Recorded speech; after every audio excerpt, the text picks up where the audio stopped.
If you're wondering how to record barter or trade deals in your books properly, and you want a quick, no-fluff tutorial that actually shows you how to do it, this is the video you've been looking for. Barter deals can be tricky, and if you don't record them correctly, your books might look clean, but legally, you're leaving yourself exposed. Stick with me till the end because I'll walk you through it step by step, and I'll even show you the exact software I recommend, with an exclusive free trial linked in the description, only for viewers of my channel. So let's get straight into it. In bookkeeping, barter or trade deals are treated just like cash transactions.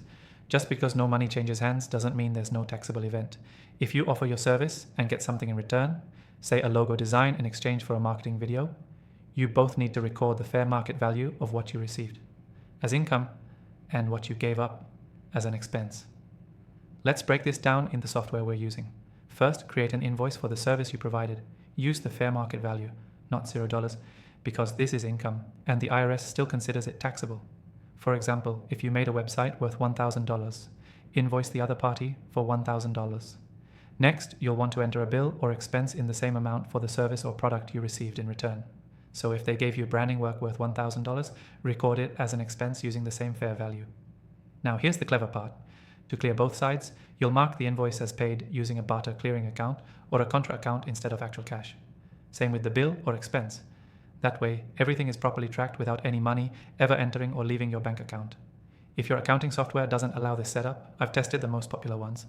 And the one I'm using right now handles barter transactions smoothly and keeps everything audit-proof. You can get a free trial to follow along using the exclusive link in the description below. Make sure the barter clearing account is listed under other current assets or other current liabilities, depending on your setup, but the key is that both the income and the expense show up correctly on your reports, because that's what matters at tax time. One mistake people make is recording just one side of the deal, which can either inflate your profits or make your books look incomplete. Both sides need to be documented, even if they cancel each other out in terms of net profit. This method also helps if you're trading goods for services or vice versa. As long as you're valuing both sides accurately, your books will reflect what actually happened, and you'll stay compliant. The key takeaway here: barter or trade deals are not invisible transactions. They're a real business activity that must be recorded like any other sale and purchase. Don't skip them. To recap, 1. Create an invoice for the service you provided using fair market value. 2. Record an expense or bill for what you received. 3. Use a barter clearing account to mark both as paid. 4. Make sure it all shows correctly in your income and expense reports. And remember, if you want to follow along using the same software, grab the free trial link in the description. It's exclusive to my channel and will save you a lot of time and confusion. Thanks for watching. I'll see you in the next one.